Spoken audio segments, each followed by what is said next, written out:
Si tout ce que nous pouvons faire se résume à réclamer la libération des prisonniers politiques, une réclamation qui n'aboutit jamais, c'est qu'il faut penser autrement. Il faut changer la donne. Nous sommes tous là en ce moment à réclamer la libération immédiate de Amron partout. Mais nous savons très bien qu'ils ne vont pas le libérer. Nous sommes face à des gens qui n'ont que cette seule carte à jouer. Alors que toute la terre entière se soulève pour réclamer sa libération, ils ne vont jamais le libérer. Mais ils n'ont que ça en fait. Alors l'heure n'est plus là à réclamer la libération des prisonniers politiques. Il faut démystifier la prison.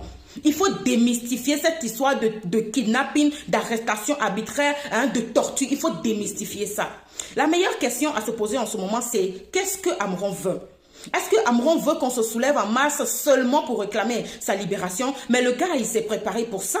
Comme tout révolutionnaire, comme tout activiste, comme toute personne combattant de la liberté, connaît le risque du métier, sait qu'il peut être arrêté à tout moment, sait qu'il peut être tué à tout moment, bien qu'on se protège, bien qu'on fasse attention, on est conscient que tout peut nous arriver à tout moment. Mais le gars, il s'est préparé, il a préparé ses enfants, il a préparé sa femme, il a préparé sa mère, il a préparé sa famille. Alors ce qu'il veut en ce moment, c'est pas qu'on réclame sa libération. Ce que Amron veut, c'est dans ses vidéos. Amron veut qu'on se soulève. Amron veut qu'on fasse comme lui. Amron veut qu'on parvienne comment on dit ça, à affronter ce régime-là comme jamais. Alors pour une fois, nous allons cesser d'être lâches. Nous allons dire des choses comme il faut, comme nous le pensons. Nous allons faire des choses que nous n'avons jamais fait.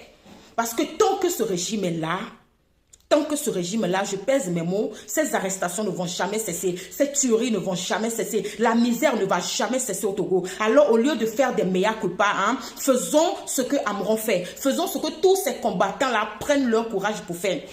Il faut tout faire pour faire tomber ce régime-là. C'est ce dont a besoin Amron et sa famille et tous les autres prisonniers politiques. Maintenant, j'ai deux messages à faire passer. Mon premier message va à l'endroit de ceux-là qui m'envoient des félicitations, des bravos et toutes ces choses, voilà, pour m'encourager. C'est bien, merci, mais je n'en ai pas besoin. Je ne me mets pas en danger. Je ne me mets pas dans cette situation parce que figurez-vous, c'est pas facile ce que nous sommes en train de faire là. Je ne me mets pas dans cette situation pour recevoir des félicitations, pour recevoir des bravos, de recevoir là. Je me mets dans cette condition-là pour éveiller les consciences. Je me mets dans cette condition-là pour que vous fassiez comme moi. Alors, toi qui m'envoies des félicitations, des bravos, si tu ne peux pas faire comme moi, pardon, regarde ma vidéo et passe ta route. Je n'en ai pas besoin. Les félicitations, j'en recevrai lorsque ce régime-là, qui a hypothéqué mon avenir, qui est en train d'hypothéquer l'avenir de mes enfants, tombera. Oui, je recevrai des félicitations.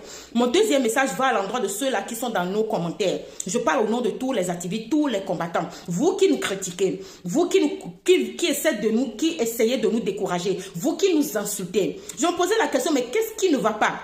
J'ai compris. Vous êtes frustrés, vous êtes des lâches, vous êtes des échecs. C'est que vous n'avez pas échoué, vous êtes des échecs. Parce que nous reflétons ce que vous ne pouvez pas être.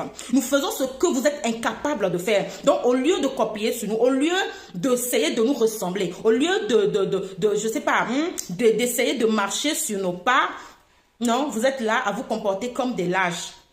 La prochaine fois que moi, je vais vous trouver encore dans mon commentaire, je vous bloque.